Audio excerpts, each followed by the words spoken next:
Hola, ¿qué tal? Paz y bien, soy el padre Rubén Francisco Bellante y es un gusto para mí compartir otro programa más de Gozo y Evangelio, la alegría de evangelizar. Y pregunto, ¿cómo les está yendo con este programa taller especialmente orientado a catequistas, misioneros, evangelizadores, agentes de pastoral? Servidores, pueden realmente sacarle fruto a todo esto, lo pueden compartir, ya sea que lo graban aquí en la radio o también lo pueden ver en las redes sociales nuevamente y lo pueden bajar, lo pueden compartir en los grupos, en los ministerios, en las parroquias, en los movimientos. ¿Cómo les está yendo con todo esto? ¿Les sirve o no? Pienso que sí, ¿verdad? Para mí realmente es un gusto compartirlo con ustedes, ¿eh? Ya saben que a través de las redes sociales, ya sea Facebook, Rubén Francisco Bellante, o también Instagram, o también a través de mi canal de YouTube, Rubén Francisco Bellante, podrán de alguna manera hacer un feedback y poder responder, ¿no? Hacerme la devolución, como se dice, sobre esto, qué les parece, inquietudes, etcétera. Bueno, como siempre, comenzamos invocando al Espíritu Santo, porque es el Espíritu Santo justamente el que nos ayuda realmente a ponernos delante del Maestro como discípulos, en una actitud de escucha, de abandono, de confianza, de docilidad, de disponibilidad y de entrega. Por eso, ven Espíritu Santo, Rúa Santa, derramate sobre nosotros con tu fuerza, con tu luz, con tu gracia, con tu discernimiento, con tus dones, con tus talentos, con tus carismas.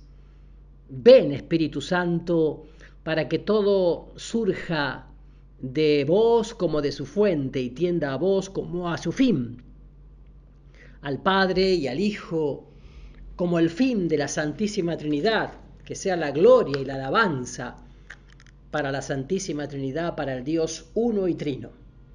Ven Espíritu Santo, ven a través de la poderosa intercesión del corazón inmaculado de María.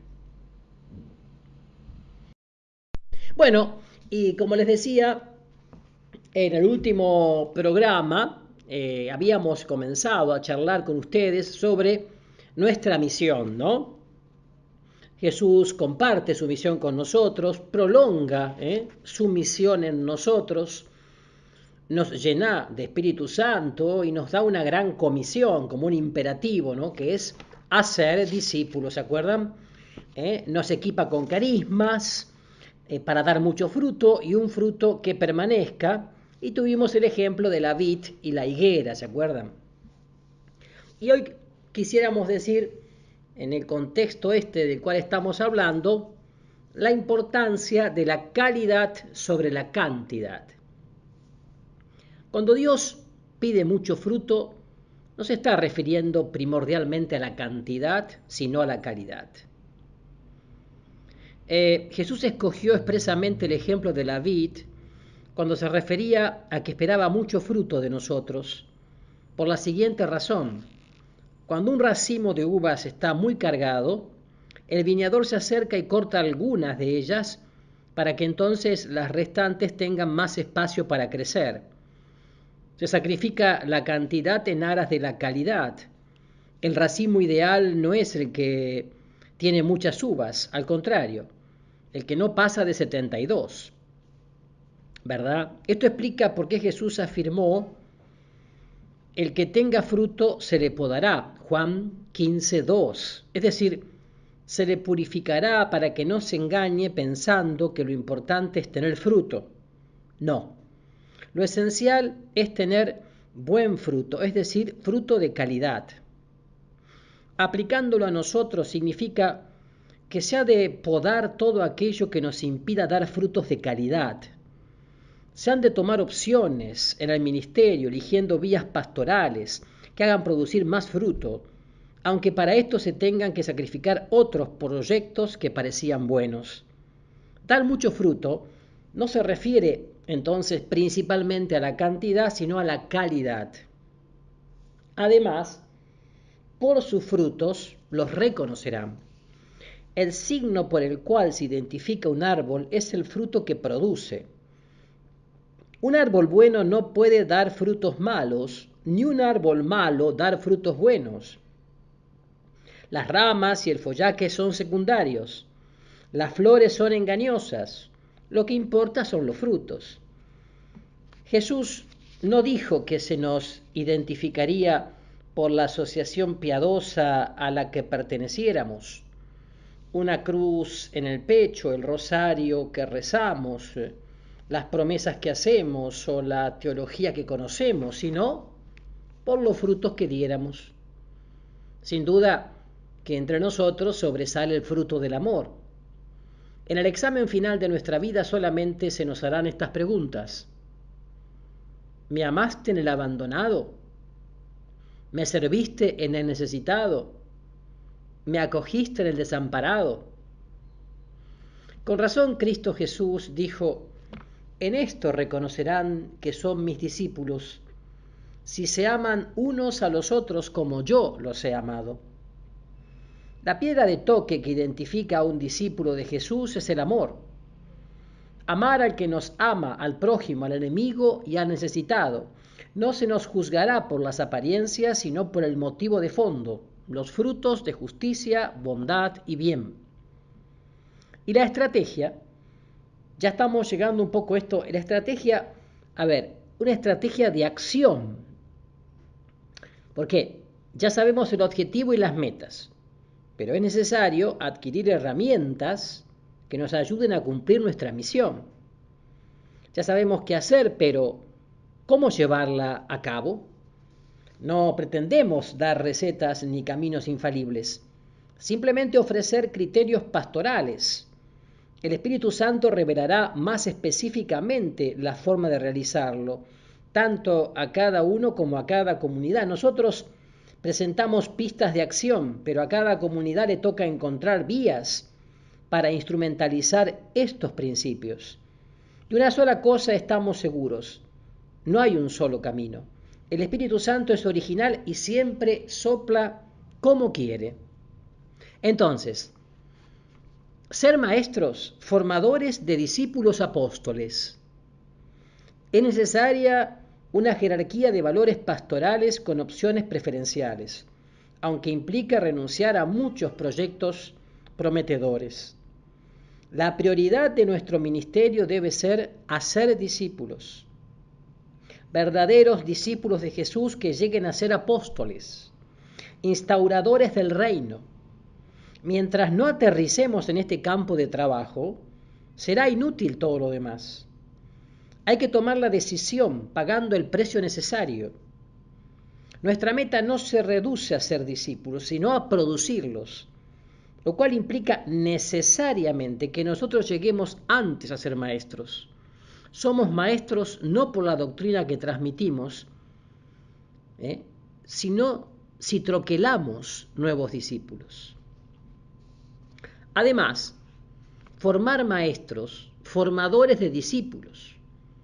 Nuestra meta final no es otra sino cumplir la orden dada por Jesús, hacer discípulos. Pero la sabiduría y la eficacia radican en fabricar la máquina productora de maestros.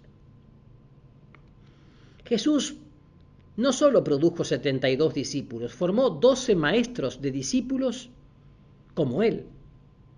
La gran diferencia de estrategia entre lo pastoral de Jesús y la de Juan el Bautista fue la siguiente. El precursor solo produjo discípulos, Juan el Bautista, mientras que el artesano de Nazaret, Jesús, tenía un taller para troquelar maestros. Por eso la hoguera del Bautista se fue extinguiendo poco a poco, mientras que la luz de Cristo no se apagará jamás. Para que la cadena no se rompa, estamos llamados a formar maestros que sean como nosotros, o mejor que nosotros, que sean como Jesús. El verdadero maestro no es el que tiene alumnos, ni siquiera el que produce discípulos, sino el que produce maestros. Esta es la meta que debe ser alcanzada. Por eso el autor de la epístola a los Hebreos se queja de sus destinatarios porque no han llegado todavía a ser maestros que enseñen a otros y tienen que volver a ser instruidos. Hebreos capítulo 5 versículos del 11 al 14. El signo que identifica a los verdaderos maestros es que están produciendo maestros. El pastor engendra pastores, la oveja engendra ovejas. Depende de lo que produzcamos, eso somos. Nuestra meta no se limita a tener un rebaño muy grande, sino una escuela apostólica que forme discípulos que a su vez lleguen a ser maestros. Cuando hablamos de maestros, no nos estamos refiriendo solamente a predicadores de la palabra de Dios, cuidado, ¿no?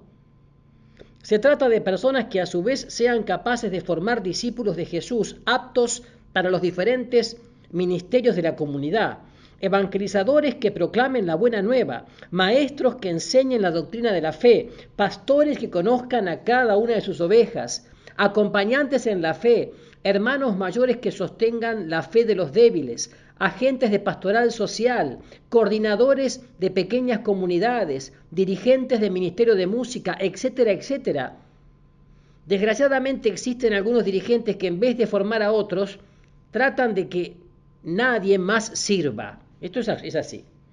Esto es así. Ya al regreso hablaremos un poco más de esto. No se vayan, porque ya hay más gozo y evangelio. Soy el padre Rubén Francisco Bellante y ya estamos de regreso con la segunda parte de Gozo y Evangelio de hoy.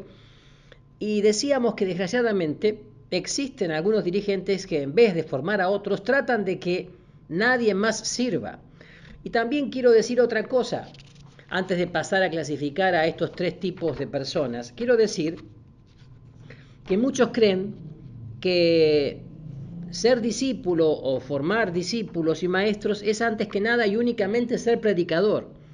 Entonces hay países de Centroamérica, por ejemplo, donde salen más predicadores que porotos de la chaucha, o sea, decimos, que granos de la planta de café. Porque claro, es una cosa de locos. Y ya ahí salen con un temita y empiezan a predicar, y han entendido mal.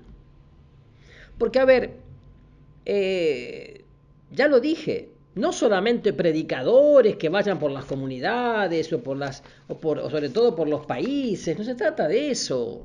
A veces se sabe en un temita que lo presentan muy mal y cuando alguno de los que están en la charla preguntan algo, uno se da cuenta que realmente no están preparados y que dicen barbaridades. Y a veces para hacer más atractiva supuestamente la conferencia, apelan a la emotividad, a la sensibilidad, a la sensiblería. Pero cuidado, ¿no? Dijimos que evangelizadores que proclaman la buena nueva, sí, pero también maestros que enseñen la doctrina de la fe. Hace falta catequistas de niños, adolescentes, adultos, en las parroquias, en las comunidades, en los colegios católicos.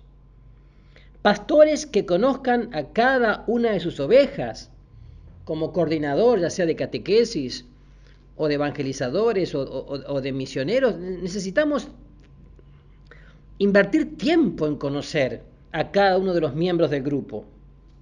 Esto es fundamental. Acompañantes en la fe, es decir, personas que pongan oreja para la escucha, corazón para la escucha, acompañantes en la fe. No digo directores espirituales, no estoy diciendo eso. No digo eso, que eso lo puede hacer un sacerdote. Digo acompañantes en la fe. Hermanos mayores que sostengan la fe de los débiles, en los hospitales, en las cárceles, en los geriátricos o hogares de ancianos, en las comunidades de recuperación de toxicodependientes, en las plazas, en las calles, en las barriadas pobres, coordinadores de pequeñas comunidades, sobre todo allí donde en grandes ciudades existen barrios o colonias, agentes de pastoral social que conozcan bien el punto de la pastoral social para poder dialogar con sindicalistas, trabajadores, el mundo de la economía, el mundo de la política, el mundo de la cultura. Dirigentes de ministerio de música, pero no que sean estrellas, no, dirigentes de ministerio de música. Recordemos que la palabra ministerio significa servicio, por lo tanto, El ministerio de música debe animar el canto de toda la comunidad, no que deben cantar ellos haciendo un show, una especie de recital allí de Star. Entonces digo, desgraciadamente existen algunos dirigentes que en vez de formar a otros tratan de que nadie más sirva. O sea, como que de la ignorancia de los otros se sirven para manipular, la manipulación. Podríamos clasificarlo en 3 tipos. Líderes bomberos. Hay líderes que son como los bomberos. En cuanto aparece el fuego del espíritu en otra persona, lo tratan de extinguir. A ver, Santiago y Juan paseaban un día por los pueblos y ciudades de Galilea. De pronto descubrieron a unos que evangelizaban, curaban y liberaban. Ellos, pensando que eran los únicos autorizados, se lo prohibieron con autoridad apostólica. Luego fueron a contárselo a Jesús, esperando ser felicitados. Pero el maestro les contestó, déjenlos, no se lo impidan. El que no está contra mí, está conmigo. Hoy todavía quedan descendientes de estos apóstoles. Si el Espíritu se manifiesta en alguno que no es de su grupo, o se sale de lo que ellos tenían programado, lo impiden, prohíben y condenan. En cuanto sobresale otro, se inquietan y se oponen, subrayando la inmadurez y la inexperiencia de los líderes nacientes. En fin, parece como si tuvieran la exclusiva del Espíritu y nadie fuera de ellos pudiera hacer nada. Para estos líderes, el poder del Espíritu se ha transformado en el espíritu del poder. Es otra cosa. Son absolutistas, monárquicos. y nada ni nadie se puede salir de sus esquemas. Se llama también el síndrome del monarca. Hay otro grupo de líderes que sufren este síndrome de monarca. Son dictadores, únicos y permanentes dirigentes de todo el grupo. Nadie fuera de ellos es capaz de coordinar la comunidad. Son insustituibles y tienen que morir en el cetro del poder en sus manos. Ahí está. Es más, siempre tienen que estar a la cabeza del grupo, aunque para ello se tenga que sacrificar la unidad del cuerpo de Cristo. Son capaces hasta de formar nuevos grupos o sectas con tal de seguir como dirigentes. Temen que maduren otros, que puedan removerlos de su trono. Se inquietan como Saúl cuando aparece un David que goza de más simpatía. Se enferman de envidia cuando la gente habla bien de otro. Luego están los líderes celosos. A veces aparece alguien que realiza un bello ministerio que todos reconocen. Él está tan convencido de su visión que hasta imparte conferencias sobre la forma de promover esa línea pastoral en la que obtiene tan buenos resultados.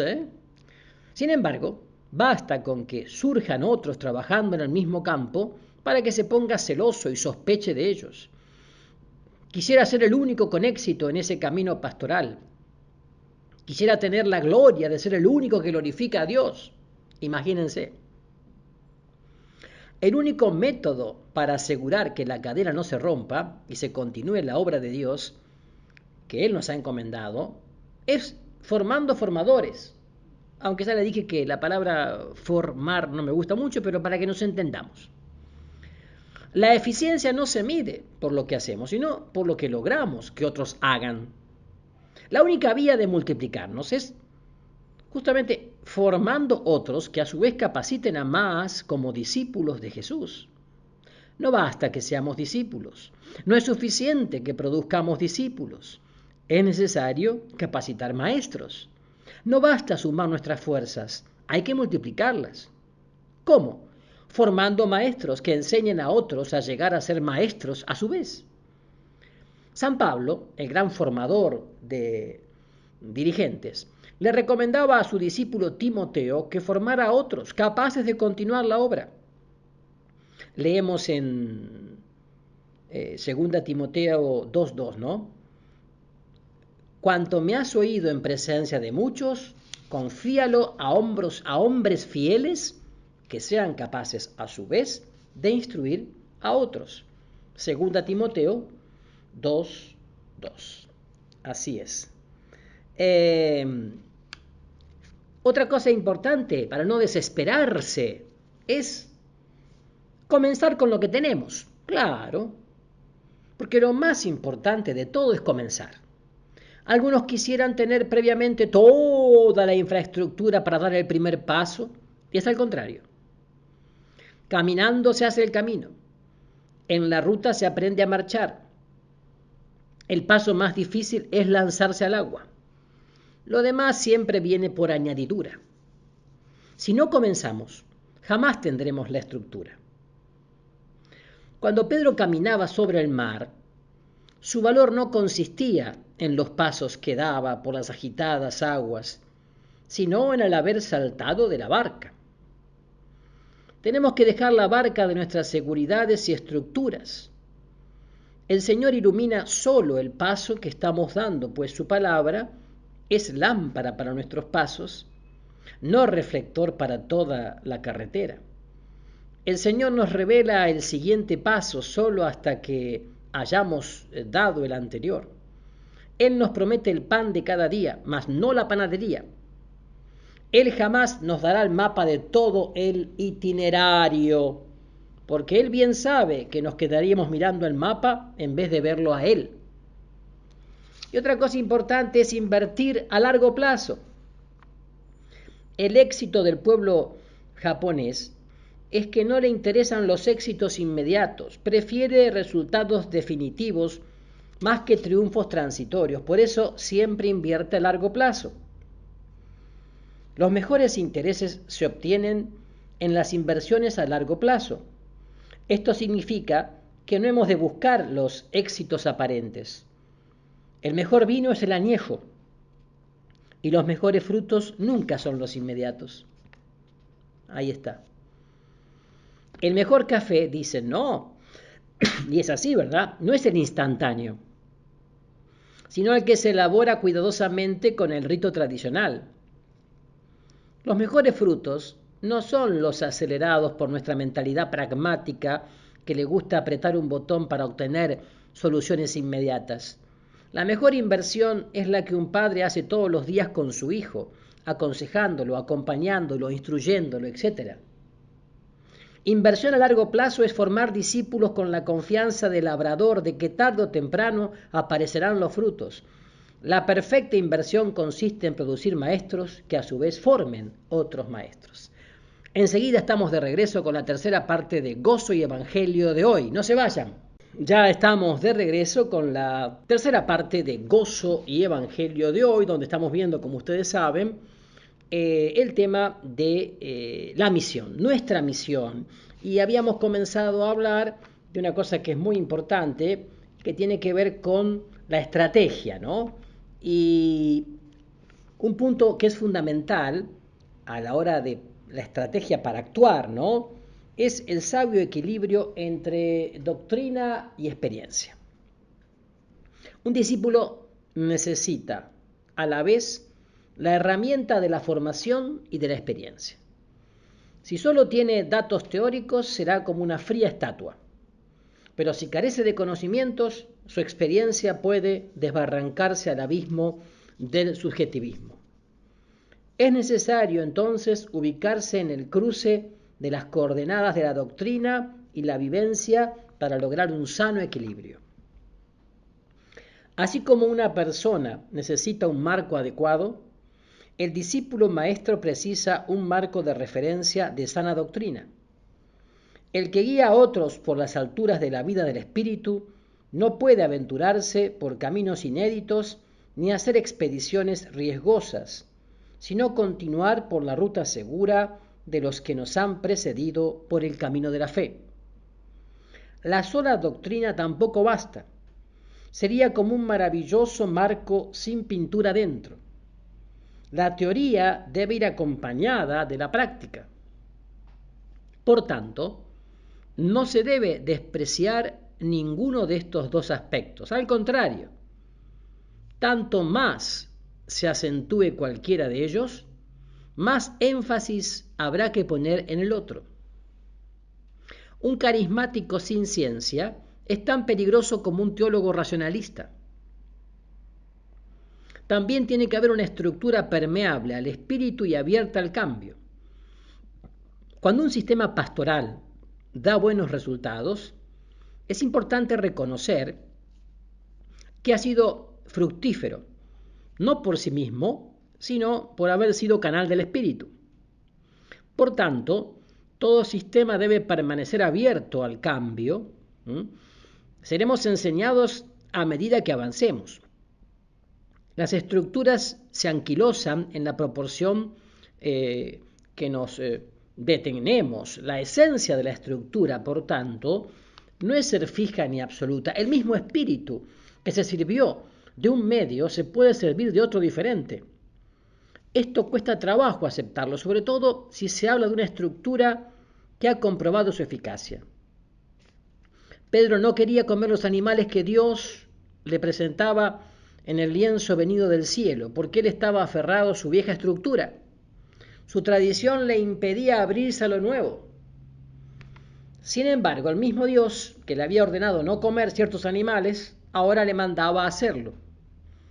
Lo importante no es seguir la ley de la inercia, dependiendo de lo que Dios dijo ayer o estaba escrito en un código, sino preguntarle qué quiere hoy de nosotros. Otra cosa es no depender del poder económico. Carecer de fuentes económicas no es excusa para no comenzar. Incluso es más peligroso contar con todos los recursos materiales porque podríamos caer en la tentación de apegarnos más a ellos que al Señor. Desgraciadamente, con las cosas materiales se corre el peligro de depender más de ellas que del poder de Dios. Si Moisés hubiera esperado hasta obtener el oro y garantizar los víveres para alimentar a 600.000 peregrinos durante 40 años, todavía hoy Israel estuviera esclavo en la tierra de los faraones, en Egipto. Por otro lado, cuando se tienen estos recursos, no se debe depender de ellos. Los medios económicos son medios, no condiciones, ni menos fines. Otra cosa muy importante, no trabajar solos. Esta es obra de comunidad, de coinonía, de eclesía, comunidad. No es cuestión de un individuo, como pasa a veces, ¿no? Con algunos queridos hermanos mexicanos, que yo los quiero mucho.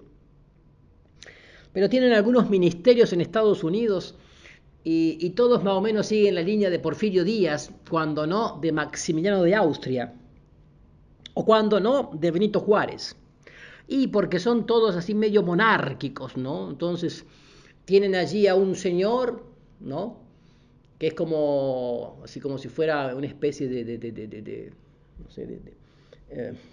santón, por decirlo de alguna manera, que maneja todo y dirige todo. En el fondo no se han liberado de esta estructura monárquica, de la propia historia del país.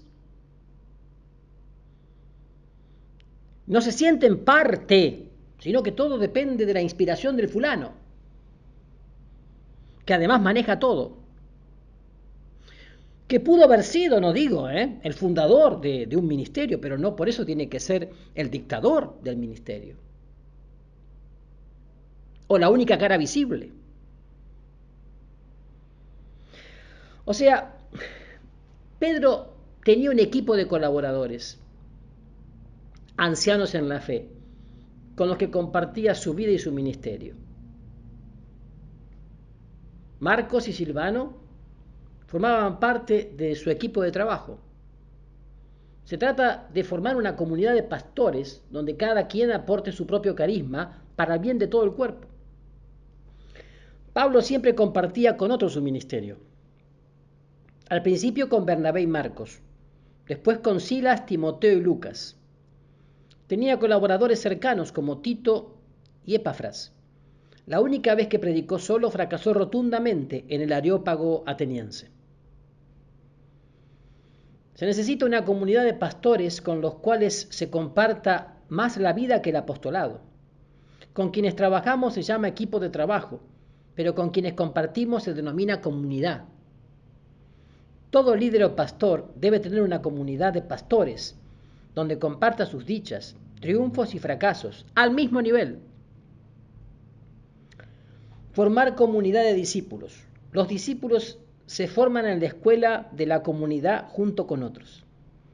Son plantas que no florecen si no están al lado de otras. En este itinerario lo que importa no es caminar, sino marchar juntos, pues de otra manera se corre el peligro de fatigarse sin lograr avanzar. El discípulo se forja solo en compañía de otros que comparten su misma ruta. Por tanto, no existe realmente un discípulo sino una comunidad de discípulos. Así entonces es absolutamente necesario formar pequeñas comunidades con las siguientes características. Integradas solo por quienes ya han tenido su experiencia del Espíritu, o sea, una experiencia fuerte de la persona viva de Jesús. Estas personas no son mejores que los demás, pero buscan responder más fielmente al Señor. Sienten la necesidad imperiosa de caminar juntos a la santidad. La comunidad de discípulos debe ser cerrada, es decir, no se admite gente nueva ni visitantes ocasionales. Solamente asisten los que realmente pertenecen y están comprometidos en la comunidad. Debe existir un mínimo de compromisos, implícitos o explícitos. De todos se esfuerzan y se ayuda a cumplir. El principal objetivo es compartir oración, experiencias, vida, luchas, la palabra de Dios, etc. Todos ellos no buscan otra cosa que llegar a vivir como verdaderos discípulos de Jesús.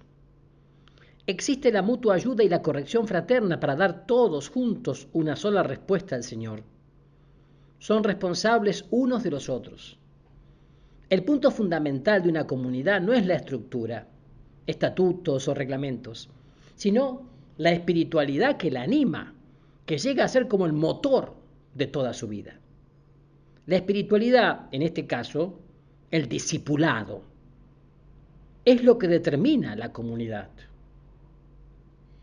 Y el último, diríamos así, secreto, ¿no?, de la fecundidad, radica en algo fundamental, que es la actitud de escucha, no solamente oír, escuchar al Maestro, al Señor, tener oído de discípulo que permanece atento a su Maestro, con un corazón vigilante, atento a los signos de los tiempos, escuchando las palabras de su Señor y Maestro delante de la Biblia, escuchar al Maestro delante del Santísimo, delante del Sagrario, con silencio exterior e interior, invocando a la Rúa Santa, al Espíritu Santo, pero escuchar y escuchar. Lo propio del discípulo es escuchar al Maestro. Y el inicio de toda auténtica oración es escuchar, como María y con ella, la perfecta discípula, que escucha. Y porque escucha, obedece. Ob audire, es decir, internaliza aquello que recibe. Eso es obediencia. Entonces, hermoso. No se vayan que ya regresamos con más gozo y evangelio. Ya estamos de regreso con la última parte de gozo y evangelio de hoy en el tema nuestra misión, ¿no? Es como que estamos aterrizando en muchas cosas de las cuales hemos venido hablando en los últimos programas, ¿no? La experiencia que he tenido las veces que llegué a la Basílica de San Pedro en Roma es que nos reciben las 3 hileras de columnas ideadas por Bernini, que son como brazos abiertos que nos dan la bienvenida, ¿no? A la sombra de la imponente cúpula de la basílica y frente a la majestuosa portada nos encontramos a 2 guardianes sobre sendos pedestales. Son los pilares de la iglesia de Jesús. El primero con unas llaves en la mano, el otro con la espada de la palabra y con el libro con sus epístolas. Todo el mundo los identifica inmediatamente, Pedro y Pablo, columnas firmes de la fe en la iglesia de Jesús. Sin embargo, atrás de Pedro, príncipe de la iglesia, vicario de Cristo, está su hermano Andrés, quien le llamó y lo llevó hacia Jesús. Sin este gesto fraternal, hoy día el pedestal del príncipe de la iglesia estaría vacante, vacío. Y atrás de Saulo, Pablo, el apóstol de los gentiles, está Ananías, aquel humilde discípulo de Jesús que fue a la casa de Judas para buscar a Saúl, orar por él, sanarlo y llenarlo de Espíritu Santo. Si Ananías no hubiera cumplido con su misión, hoy día no podríamos leer ninguna de las hermosas epístolas del incansable Pablo, peregrino del Evangelio. Sin Andrés no hay Pedro. Sin Ananías no hay Pablo. En este detalle radica el gran secreto pastoral para nosotros: formar discípulos apóstoles de Jesús. Por otro lado, siempre hemos creído que la mayor alegría en este mundo es encontrar el tesoro de la nueva vida en Cristo, en Jesús. Pero hay algo más grande que eso: ser instrumento para que otros lo encuentren. Y todavía más, formar otros que multipliquen y extiendan la obra salvífica de Cristo Jesús en este mundo. La mayor felicidad no es ser discípulo de Jesús, sino hacer discípulos del único Maestro. La mayor alegría no es ser maestro del rebaño, sino capacitar a otros para que sean maestros y pastores de la iglesia de Jesús. Es maravilloso esto, maravilloso. Y por otro lado, me gustaría ahora, concluyendo este programa de hoy, de darles algunas pistas, ¿no?, de cómo preparar con los ministerios y evaluar un seminario de vida en el Espíritu, que sería, el querigma, ¿no? Cómo prepararlo en la parroquia, en la comunidad, en el colegio, en el ministerio. Y ciertamente, vamos a ver, tiene que haber un ministerio de coordinación. Es el que realiza los 2 o 3 servidores encargados de preparar el seminario de vida en su conjunto. Son los responsables de formar el equipo y reunirse con cada ministerio para organizar el seminario, asegurarse de que todo se prepare bien, con tiempo, motivar a la oración y estar atentos durante el seminario para que todo funcione bien. Hay preguntas fundamentales para ver esto de la coordinación, que es fundamental para todo evento catequístico, misionero, evangelizador, no solamente para un seminario de vida, para un retiro, un encuentro, una misión, un congreso. Primero, ¿se preparó el seminario con suficiente oración comunitaria para poder armonizar el equipo y evitar las divisiones, los grupismos, las críticas? ¿Se alabó con fuerza al Señor para que cada uno se liberara de sus ataduras y tensiones interiores? ¿Los equipos y ministerios estaban previstos al menos un mes antes para que cada uno se preparara y se dispusiera convenientemente? ¿Hubo suficiente diálogo? ¿Se compartieron los temas antes del seminario con espíritu de unidad y para escuchar sugerencias de los hermanos? ¿Hubo entusiasmo, ansias de llevar a Cristo a los hermanos? ¿Se oró mucho por los que harían el seminario? ¿O hubo cierta mediocridad, indiferencia o pasividad? ¿Hubo nerviosismos, celos, discusiones tontas que no se resolvieron antes del seminario? ¿Se consultó humildemente al sacerdote de la comunidad? ¿Se preparó a los participantes con tiempo, haciendo una misión previa, visitándolos personalmente, orando con ellos? ¿Se organizó con tiempo antes del seminario el seguimiento posterior? ¿Se previó la posibilidad de integrarlos a algún grupo de oración o de formar un nuevo grupo designando los servidores encargados? ¿Se hizo una lista con la dirección de los participantes, dirección de correo electrónico, teléfono, para poder visitarlos luego del seminario? Durante el seminario, ¿los coordinadores estuvieron suficientemente atentos para resolver a tiempo las falencias, para aclarar los temas que quedaron confusos, para solucionar desavenencias entre los hermanos o corregir actitudes inconvenientes? Se previeron horarios de confesiones, invitando sacerdotes para asegurar que todos puedan recibir el sacramento de la reconciliación.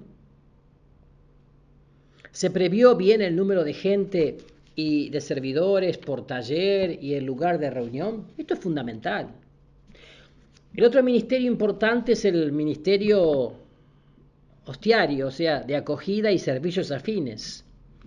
Se trata de recibir y atender amablemente a cada hermano que llega al seminario, asegurándose de que queden registrados su dirección y otros datos, dándole un distintivo para ubicarlo en los talleres, haciéndole regalos, qué sé yo, un caramelo, una estampa, dándole algo para beber, revisando la limpieza de los baños, adornando el lugar, todo para que el hermano pueda sentirse lo mejor posible. También algunos pueden ocuparse de la guardería de niños, otros pueden colaborar pasando por cada taller o preguntar qué necesita confesarse cuando hay sacerdotes disponibles, etcétera, ¿verdad? Otro ministerio importante es el de música y canto, animación. Intervienen cada día, al comienzo y al final, y también en medio de los diferentes momentos del seminario, adecuándose a cada momento con cantos que despierten a la gente que está dormida, con cantos que motiven al amor cuando hay que orar, con cantos que favorezcan la atención antes de una enseñanza, con cantos de meditación después de cada enseñanza y en relación con la enseñanza escuchada. También se puede poner música grabada mientras van llegando la gente para crear un clima de piedad, ¿verdad?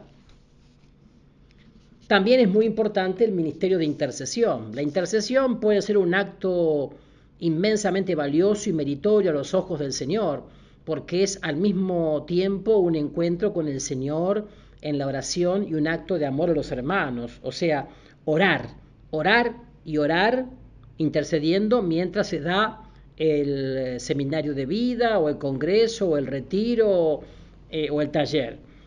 Entonces hay que estar atento, no para crear chusmeríos, sino para orar, interceder. También el ministerio de los talleres, aquí intervienen los servidores que después de cada enseñanza se reúnen por grupos con la gente para dialogar, orar y explicar lo que puede estar confuso. Tienen una función importantísima porque dan lugar a que la gente pueda expresarse, descargarse un poco, sentirse escuchada, aclarar sus dudas. Brindan una experiencia comunitaria indispensable para que se viva el aspecto fraterno del Evangelio y para que el seminario no se reduzca a escuchar temas o a una relación individualista y cerrada con Dios, sino comunitaria.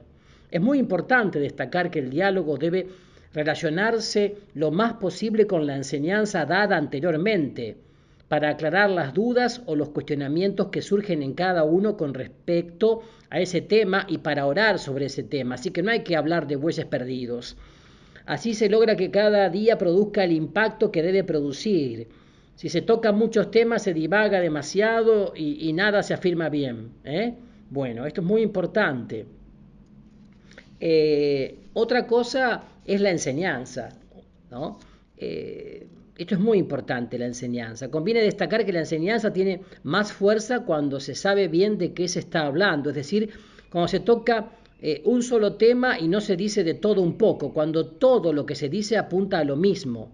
Por ejemplo, cuando se habla del amor de Dios, no hay que hablar del pecado. Si decimos que Dios nos ama mucho, pero nosotros no sabemos responderle y seguimos pecando, eso no es hablar del amor de Dios y se está tocando ya la otra enseñanza que es sobre el pecado. ¿Me explico? Esto es importante, es muy importante. Bueno, y así entonces creo que les di unas pautas que pueden ayudar para preparar un retiro, un seminario de vida en el espíritu, un congreso, un taller, etcétera. Y que bueno, espero que sea siempre preparado con mucha oración y mucha confianza en la presencia de la Rúa Santa del Espíritu Santo de Dios. Que a través del corazón inmaculado de María los bendiga el buen Dios Todopoderoso, Padre, Hijo y Espíritu Santo. Una alegría haber compartido con ustedes este programa de Gozo y Evangelio de hoy. Los espero entonces próximamente. Paz y bien para todos.